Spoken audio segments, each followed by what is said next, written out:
Michelle. And I'm Lucy. Welcome to another Cameo episode. These short episodes will be slotted in between other ones. Yes, it will be. And we'll cover people who may have made a fleeting and or tantalizing appearance in other episodes. Nope. We don't always have a lot of information about them, so they can't have a full episode of their own. True. But they are too interesting, possibly, to abandon completely, and they sometimes fill in the gaps and enable us to create a full picture of an era as we can. And today, Symson. Alexander Symson. Okay. August 1503. Alexander Symson was arrested. That doesn't start well. He was a sawyer. He sawed wood, who got drunk one night and blabbed to a landlord of a pub about his plan to abduct a boy and to groom him into thinking that he was heir to the throne. During questioning, it transcribed that he was in the employ of Sir Richard Guildford. Not someone we've talked about much, but he was one of Henry's loyal men. He'd been out to Brittany, He'd fought at Bosworth, he'd done the full works, ticked all the boxes. Okay. The interrogators weren't sure what to do, because Guildford was one of the men closest to the king. Possibly the man closest to the king. Oh, of course. Of course he was. In this strange shuffle that they all do.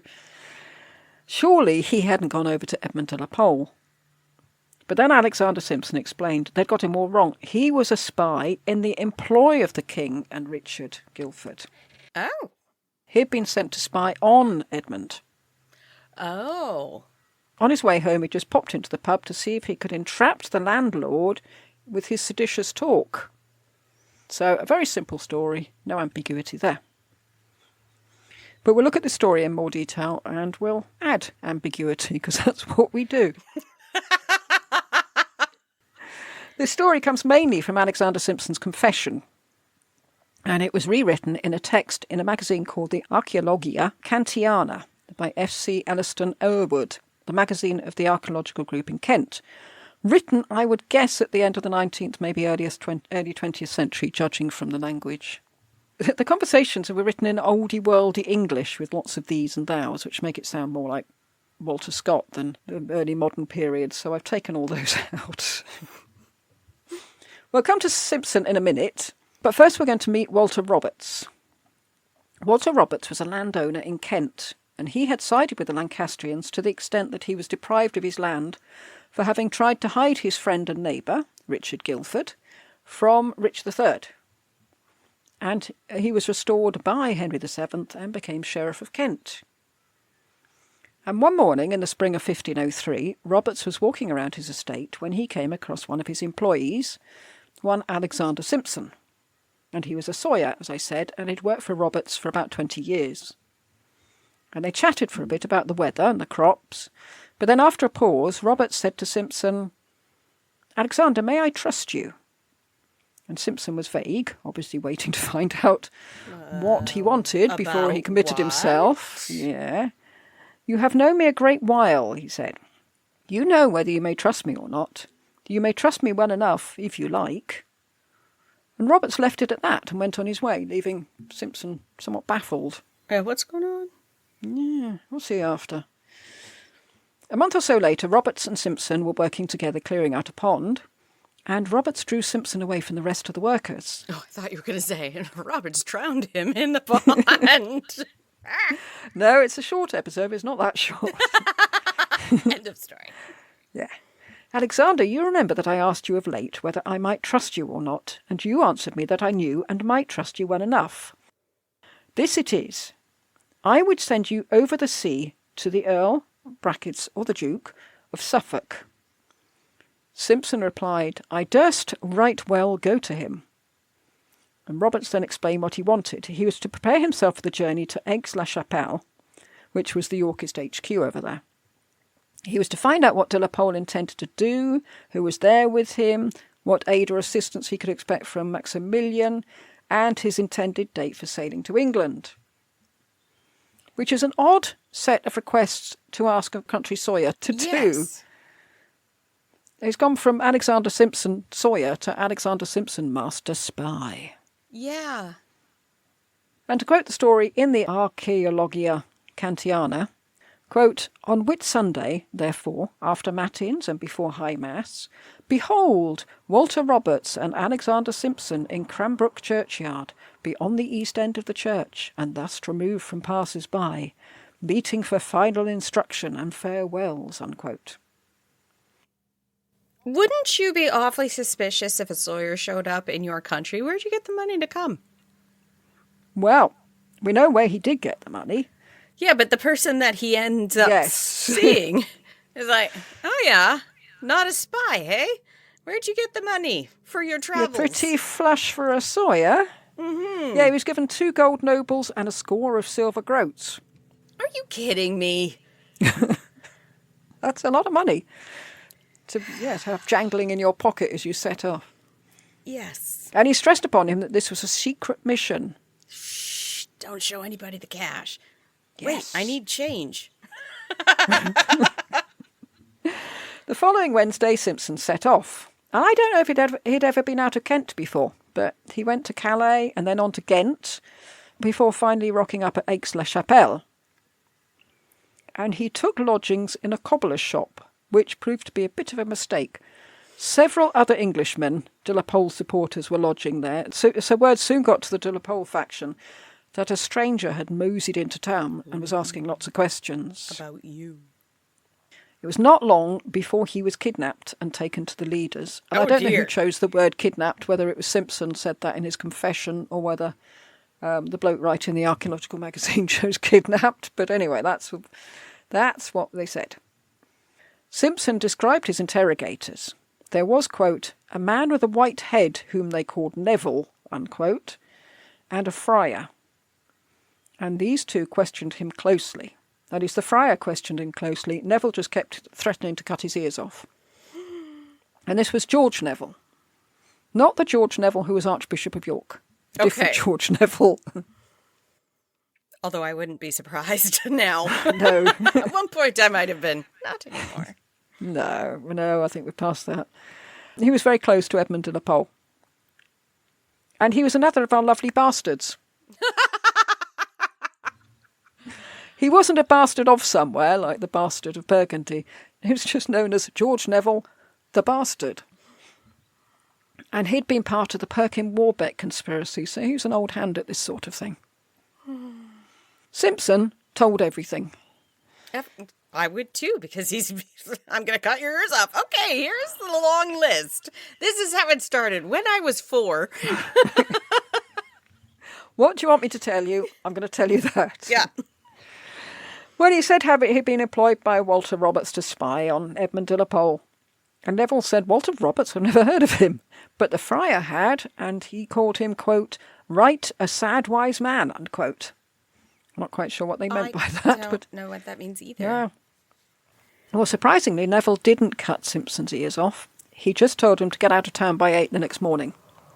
And Symson probably couldn't believe his luck. Now, as I said, we heard this from Symson's own confession, given when he got back to England. But can this really be right? He just said, it's a fair cop, I'm a spy. You got me banged to rights. And these two presumably ruthless interrogators just said, let him go. Oh, you scamp, yes. Off your pop and no hard feelings. I mean, Symson by this time had been travelling across the country for 2 months. He'd have talked to people, picked up information. Yeah. They really just let you go? Pack him off home. Yeah, go ahead, go home with all your info. Unless they thought, this man's a rubbish spy.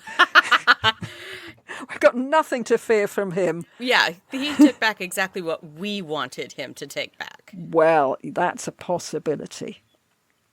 Symson went on to say in the confession that he didn't think he'd get any more information, so he went to Antwerp and then to Brittany, where he got on a boat laden with salt fish and headed back to England.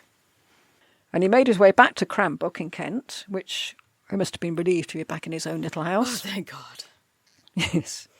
But if he had been relieved, it didn't last long. He only stayed there one night. And he didn't report to Walter Roberts. But he got up early the next morning and, taking his saw with him, because that was his job, he left Cranbrook before anyone was around to see him go. I am in so much trouble. I just need to leave. Well, he gained employment in Dartford, where he earned a couple of shillings. And he then set off for Erith, where he was promptly arrested and taken to the Tower of London. But he wasn't arrested for the trip to see Edmund de la Pole, because no one but Walter Roberts, or whoever he chose to confide in, knew about this trip. Okay. He was arrested for, quote, certain words supposed to be spoken of his mouth at Erith to a man of Crayford called Thomas Broke, unquote. And that's where we came in. Okay. Symson had gone up to Thomas Broke and asked him if he was the landlord of the inn. And Broke said he was. We hear this bit now from Broke. Symson asked him, could he trust him or not? Everybody starts with that. Can I trust you? Who's going to say no other than me? Yes. Don't tell them this. No. No, don't tell me. I'll tell everybody. It's not that. I just forget. I forget that you said not to say it. And then months later, I'm like, oh, yeah, and blah, blah, blah. And somebody's like, they did what? Oh, no. Yeah. Forget I ever said anything. Yeah. Yeah, could he trust him or not? For if he could, there was a little matter that was to be arranged, and it could be a source of profit. Okay. And Broke said, keep talking. And Symson replied, quote, my host I spoke with a thing right now at the waterside, and it come to me. And Broke said, who was this thing? And Symson replied, a child. A child. This thing is a child. Which child should be with my Lord of Christchurch, and that his name was James Ormond, which should be a great inheritor and next unto the crown. What? There's the next under the crown is treason. Right there and then. What were you thinking? Someone in a pub and tell him this. Is he super drunk? My host, you have a good boat of your own. If I may trust you, I will advantage you 11 marks by year, if you can convey me and the child to any country off France or Zealand, I reckon never where, unquote. Broke asked him how much money he had at the moment, which was a bit awkward since Symson only had 20 pennies left from his 2 shillings. But he covered this up by saying he had, quote, a thing within the house worth 20 shillings, unquote. The last time the thing was a child, but I don't know what it is. He doesn't specify. Okay. Because he goes on to say, I am sure ye have some money yourself, which is sort of irrelevant, really. I mean, he's just told the bloke he can earn 11 marks, and now he's saying, well, you've got money, haven't you? You've got money. You can do this. You don't need my money. I pray you, my host, that ye will purvey in your boat a bow and a bill, a bill hook, that if case be, we be pursued, that if we cannot escape, that ye may set me on land in Tennet, I don't know where that is, and let me shift us all, unquote. It's quite hard to work out exactly what he's saying there, but he is implying that they're likely to be pursued, yes. So why? If it was my boat, I'd be saying, hang on. No. You want me to take weapons in case we're pursued? What are we doing here? End of conversation. I need to go speak with the sheriff. Precisely, yeah. He decided that this was treason and the authorities should be told. Yeah. Or that it didn't sound a very lucrative proposition and maybe grassing on this man to a constable might be more lucrative. Yes, they may pay me for being loyal. So Symson was taken to the tower by the constable and the mayor, with Broke tagging along behind, presumably making it very clear that it was him who got the constable. And, if there was a reward, it should go in his direction. Mine. See this pocket? You can fill it. There was an investigation which managed to find the child, James Ormond, and question him. Quote, the foresaid child saith he heard the said Alexander say, and made the child that if he could find the means to get a boat to convey him, that he should find the means to make him a great lord if he would be counselled by him, unquote. So there really is a boy. Okay. And Symson really had made this suggestion to him. Okay. And this is where his confession stops. And sadly, we don't know what happened either to Symson or the little boy. But from now on, we've got to go to the account I got the story from, which is sort of supposition, trying to work out what on earth is going on. So the writer in the archaeological magazine is extremely distrustful that Symson blabbed so readily to Neville at Aix-la-Chapelle. But as you say, someone threatened to cut my ears off. I'd be singing. Tell you anything. But maybe this writer's made of sterner stuff. He doesn't trust Symson's confession in the tower. He reckons that Symson preferred to be thought of as an incompetent spy than, a wrong A conspirator. Okay. Now, did Neville give Symson a choice? Either I cut your ears off or you work for me. That seems more likely than run along home. Yeah. Neville and the friar then sent Symson over to England for the purpose of abducting a boy and bringing him back to the Yorkist stronghold. But there were problems with this scenario. Who was there left for him to impersonate? Surely they're not going to dredge up the princes from the tower again. No, yet again. Yeah. Because George Neville had already done the Perkin Warbeck thing. Yes. And what's Edmund de la Pole going to think of this? I mean, his brother had Lambert Simnel, which seemed very odd to us. I mean, are they planning to do a Lambert Simnel again? But why would Edmund put up with that? I don't know. Ah. I don't. Yeah. Who is he going to impersonate? Yeah, he's not going to want some spotty lad from Erith trying to pass himself off as the king. And if this is the case, then I think James Ormond had a very lucky escape. Yes. He could have found himself turning the spit next to Lambert Simnel in Henry's kitchen. It does seem significant that Symson cleared out a cram book after only one night, and he didn't report to Walter Roberts. I put that down to shame and embarrassment. Yeah, this went so badly. Let's pretend this conversation never occurred. And also, would Roberts want his money back if he'd failed so miserably? Yeah, I mean, what's he going to say? I got there, I told them I was a spy, I came home. Yeah, I want my money back. I spent it. Yes. How do you think I got there? But maybe he didn't want to talk to Roberts since he was now working for the other side. Symson's explanation for this in his confession, quote, he thought ever in his mind first to have shown the premises with the circumstances of the same to Sir Richard Guilford, unquote, which I think means he thought it'd go to Guilford before Roberts. Okay. But why? It's possible that it was Guilford who ultimately decided that a spy should be sent over. But the fact he did it through an intermediary implies he didn't want Symson barging in, saying, "Hi, I'm your spy coming to report."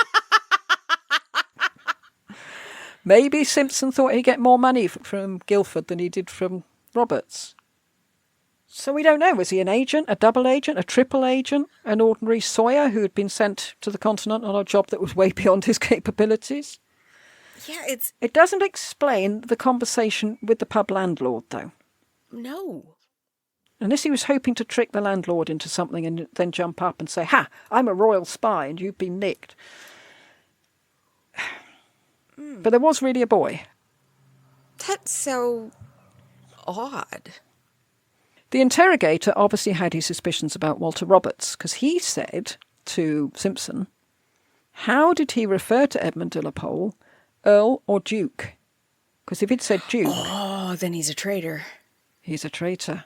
But Symson couldn't remember, or said he couldn't remember. When Neville asked him who'd sent him, and Symson replied, Roberts, quote, after that he was neither evil dealt with, neither evil said to, unquote. Oh. So either they realise there's no point threatening to cut this man's ear off because he's going to tell them everything anyway, or Walter Roberts was not a loyalist but an Edmund sympathiser. And, maybe if Neville said, oh, why didn't you tell me? You're one of us. Yeah. Symson obviously believed Roberts was on Edmund's side, and he told his interrogators when he found out he was horrified. But that, he said, was why he didn't get in touch with Roberts when he got back to Cranbrook. He was going, he said, to go straight to Sir Richard Guilford to tell him there was a traitor in their midst. It's me. Damn, I wasn't meant to say that.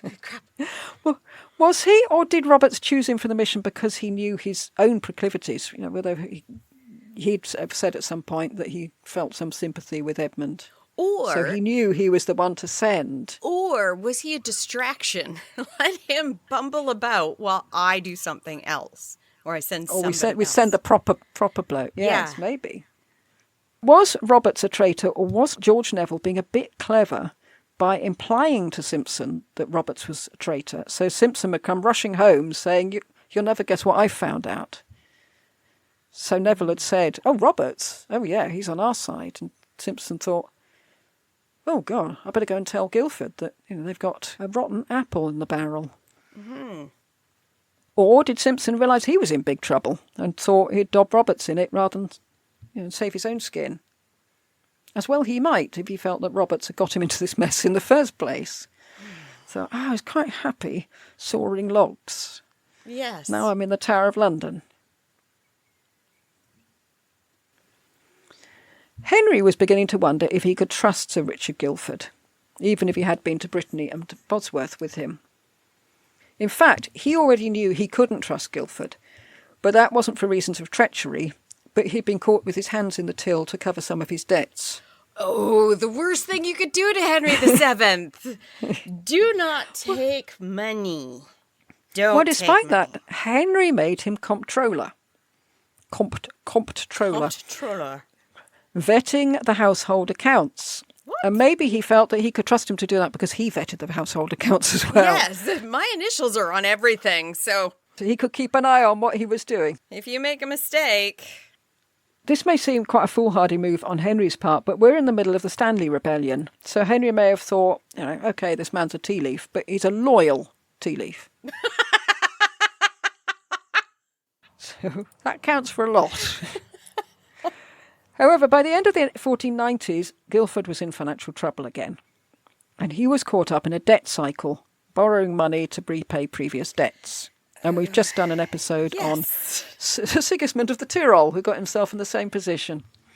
Henry even appointed a debt manager for him, which seems very modern, consolidating all his little debts into one gargantuan debt. Oh, gosh. Sometimes I think that looks worse to yourself. Like, I've never actually been in debt, really, but in my head, a lot of little debts look manageable because you're only looking at that little number at one debt at a time. But when you put them all together and it becomes a massive number, do you then go, oh no? Well, maybe when you're lying in bed, you think, oh, God, I owe them, and him, and her, and them. Oh. Oh, God. Yeah, I don't know. I've not been in debt either, and I really never want to be, it seems. Oh. No, the idea of somebody holding something over my head is just terrifying to me, so I don't do it. No, thank you. Guildford's financial difficulties were spilling over into political difficulties. He was meant to be Henry's man in Kent, but his influence was waning with his bank balance. As Guildford went down, George Neville, Lord Bergavenny, rose, and that's not to be confused with George Neville the bastard, or indeed George Neville, Archbishop of York. This is George Neville, Lord Bergavenny, who I will call Bergavenny. It also sounds like a teeter-totter. Do you remember we've come across Bergavenny before? He was found under the bedclothes with Edmund de la Pole. Oh, right. We talked about him in the Cornish episode. Right. And then Edmund stole his shoes, Yes. so he couldn't go and join the Cornish. Yes. Yeah, that's him. The situation in Kent became very similar to what we read about in Norfolk in the Paston letters. There's sort of gang warfare going on. Bergavenny started headhunting Guildford's servants, as we saw Richard, Duke of Gloucester, doing with Henry Percy. Oh, headhunting, like as in, I want you to work for me, not I'm Oh, coming not- for your head. Okay. No, not hanging up shrunken heads, no. When one of Guildford's sons was presiding over a local court session, Bergavenny's men burst in and beat him up, along with the other court officials. Gosh. So we are in a lawless Everybody state. just leave me alone. And you may be thinking we've drifted rather far away from Alexander Symson and his jaunt to Europe. But Symson was accused by Thomas Broke, the pub landlord. And one thing we do know about Broke is that he was a Bergavenny man. Oh. Here was a chance not just to make some ready cash, but also to get one over on one of Guildford's men, and therefore on Guildford himself. And is it a coincidence that Symson's interrogator in Aix-la-Chapelle was another Neville? Indeed, another George Neville. Oh, gosh. There's a posse of George Stop. Nevilles Yeah. roaming Europe. Everybody's named George. Henry, although he valued loyalty, and Guildford had been with him from the start, he realised that Guildford had become quite a liability in Kent. And was he to be trusted? If we think back to that conversation in Sir Richard Nanfan's house in Calais, Nanfan, two men were mentioned who might not be trusted to follow Prince Henry after Henry VII's death. Oh. And they were Edward Poynings Yes. and Sir Richard Guildford. Right. So, what started with an obscure sawyer from Kent being sent on a very ambiguous voyage Has ended up blossomed. right in the heart of power. Interesting. And what do you do I about wish it? I knew what happened to Alexander Symson. Yeah, well, we don't know what happened to him because we don't know what the story of what he did. Yeah. Is he a traitor? Is he a loyal subject? Is he just an idiot who thought he was going on a grand adventure? Yes, he probably did think, oh, yeah, that sounds fun. I'll do that. Never done that I'm before. sick of Kent. No, this is good. It takes me a chance to get out of Cranbrook. So there we are. That's the story of Symson, Alexander Symson. Interesting. Yet another inconclusive ending to these things. Sorry, but still interesting. That's history. Yes. That's history. Thank you for listening. Goodbye. Goodbye.